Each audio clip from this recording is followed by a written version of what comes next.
DJ Envy, Angela Yee, Charlemagne the Guy. We are the Breakfast Club. We have some special guests with us today. Now, who are these young individuals, Yee? Well, they're part of the United Youth Aviators program, and I actually met you at the Barclays Center at a Brooklyn Nets game. So let's talk about who you are and what the program is. So my name is TITUS. I'm the founder of the program. I started it last year. We started a group of us, and we said, you know what? How can we bring aviation to the inner city kids in the community? How can we bring aviation to, black and brown colored kids? How can we expand their minds? And, I said, okay, I became a camp director. And after I became a licensed camp director, I said, you know what? Let's bring this together. And we started a summer camp, a summer aviation program, which allowed kids to come in Monday to Friday for 6 weeks, fly planes Monday, Tuesday, Wednesday, Thursday, and then take a big trip every Friday. So they actually fly the plane? Yes, I'm a flight instructor. Sheesh. Do y'all know how to fly? Yes. Yeah. Well, Envy has to catch a flight. Can you help him? Yeah, can y'all get me to North Carolina? What's the furthest that you guys have flown?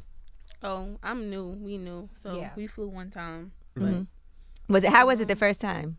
I wasn't nervous because I don't think it's nothing to be nervous about. As long as you calm, and it's nothing to be nervous about. Because knowing that he's there, if anything go wrong, he's right there to fix it. And what's your name? So, AMORA. AMORA, okay. That's interesting because you know what? When I fly, and we fly all the time, I can't even remember ever seeing a black pilot. Exactly. On the plane. Far and few. Yeah, it's very, and definitely a black woman pilot. I think have you ever seen a black woman pilot? That I haven't seen. Now, what made you guys want to get into aviation?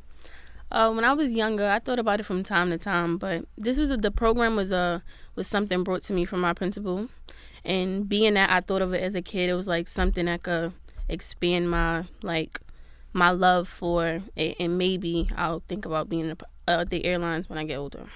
What about you? So I want to be an astrophysicist. So being a pilot is kind of all in like the aeronautical field. And then I was applying to a college, and it's a school specifically for aeronautics, and I'm like, you know what, let me not just stick to one field. If I could get my pilot license, then that's kind of like a broader spectrum, and it gives me more options for the future, because I mean, that's nothing that somebody can take away from me, you know what I'm saying? That's amazing. What about you, young man? Well, like for me, I used to go on vacations a lot with my mom when I was younger, and like one time we went to Puerto Rico. After everybody got off the plane, my mom was like, where was I? And she had found me in the cockpit with the pilots, like asking them what everything did, what all the buttons did, and from there, like I had fell in love with it. You didn't touch anything, right? No. Goodness gracious. And one more, what? All right, so since I was young, my first flight, I was actually about to turn 4. I was 3 years old, and ever since then, I take plane trips across the world every year. So I knew that that's something I always liked to do. I always loved being in the air, so being a pilot, that was just what it came to be. I'm interested in how this program works. So how often is it? Is it only in summers? And then when is the first time you get to fly a plane? Where do you fly this plane to? What kind of planes are these? All right, so what we do, we first started in, like I said, the summer, and they're flying 4 days a week. And then now we expanded it to our weekend academy, where we went to the high schools. And actually, one of the principals, we were at a breakfast with Carnegie. We was invited, and it was like for CBOs, community-based organizations, and a lot of the principals saw what we were doing, and he soloed already because he's close to getting his license. Wow. And a lot of the principals and everybody was crying in the room. So everybody was like, y'all have these kids doing what? This? It's crazy. So one of the principals, her principal, you ever heard of the Brooklyn Steam Center? It's a powerful, I love it. So he was like, listen, you need to take these steps because we can sponsor these kids into your program. And we was like, great. And that's how the Weekend Academy birthed. So we have these kids flying on the weekends. So they're flying on the weekends right now. Is this a free program? No. Okay. Yeah, so we have a nonprofit, the Young Airmen's Young Airmen's Association, which we went out and raised money. So what's funny how it all started? A lot of people, when you tell them that you're going to do something like this, the audacity of you to say you're going to be taking these kids flying from in the inner city community, and come on, kids in the hood, they like, we ain't trying to hear that. But as we began to tell people, everybody was just like, that's big, but can y'all do it? That's big, but can y'all do it? And then we was fortunate enough that, with our connections, we were able to, get in front of some local politicians. And even with them, they were blown away, but it was can they do it? And then, Eric Adams was one of our biggest supporters. Our and he was Brooklyn like, Borough president. Yeah, our Brooklyn Borough. He was like, y'all can do it. I'm going to fund it. And then we had, Alika Samuels, and we had other local business owners saying, you know what, I'm going to support this because what y'all doing is big.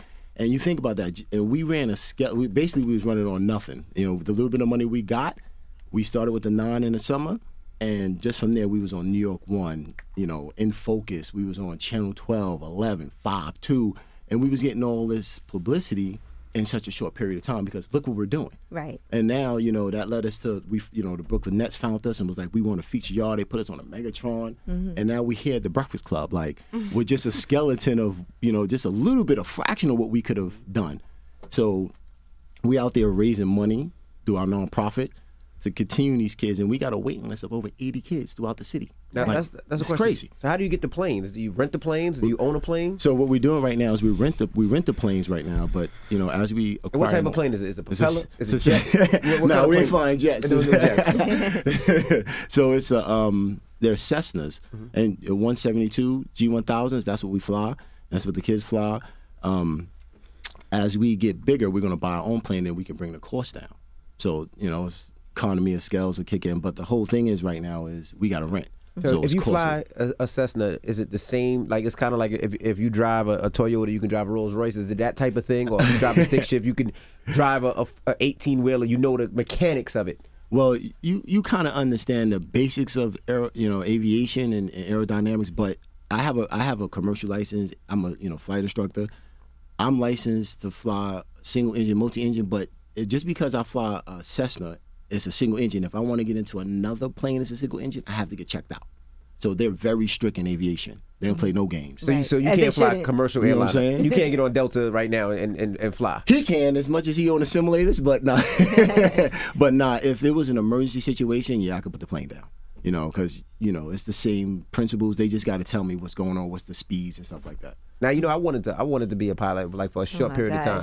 It's gonna be a story like how you wanted to pledge Kappa. No, I wanted, but you know what happened? Back then, you needed 20/20 vision, and I had big ass bifocals, so I couldn't. If I saw you with your bifocals, right. I'd be like, nope. Yeah, but if you got corrected, I got LASIK now, but now I'm sure, but they didn't have it LASIK back then. Go do it. I'm telling you, so the lady from Channel 2, she was like, I'm going to get in a plane, right? She was like, I'm going to get in a plane with you guys and do the interview. So we was like, okay, come on. So she flew with us, did the, and she took her film and everything. And then the Channel 11 lady, she was like, a reporter, she was like, well, I'm not going to get in. I'm just going to be at the airport with y'all. And I'm like, well, the Channel 2 lady, Nina, she got in. She was like, what? Let me see that video. Let me see how she did it. So she watched it, and she got in and actually interviewed us in the air. So that was dope. So that sounds a little distracting while you guys are flying the plane. I don't know. But how much of it is automated too? Because I know I always hear like the pilot's there just in case of an emergency, and they really just with the takeoff and the landing, but I don't really know what it is. So how much of it is automated now? How much work do you have to do when you're in the air? Well, you know what? I'm going to let Jerome, because we just flew to Niagara Falls. I'm going to let him. Yeah, Jerome, tell us what we did on Niagara. All right, so recently I flew to Niagara Falls. It's a pretty long trip. It took over 3 hours and 20 minutes just to get there. So I feel like so during like the takeoffs and landings is the most important part. So all the pilot input is like really needed for that part. But once you're cruising, you could either hand fly it or you could put it on autopilot, especially on long legs. Like what I said, it was 3 hours to get there. So autopilot, it will be fine.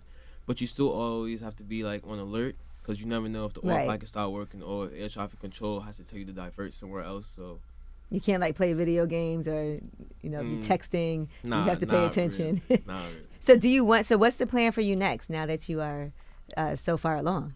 So I'm currently less than 6 hours away from my first license, the private pilot license. But career-wise, I want to go to the airlines. I hope to be on the right seat of a Delta plane within 5 years. What if you gotta go to the bathroom?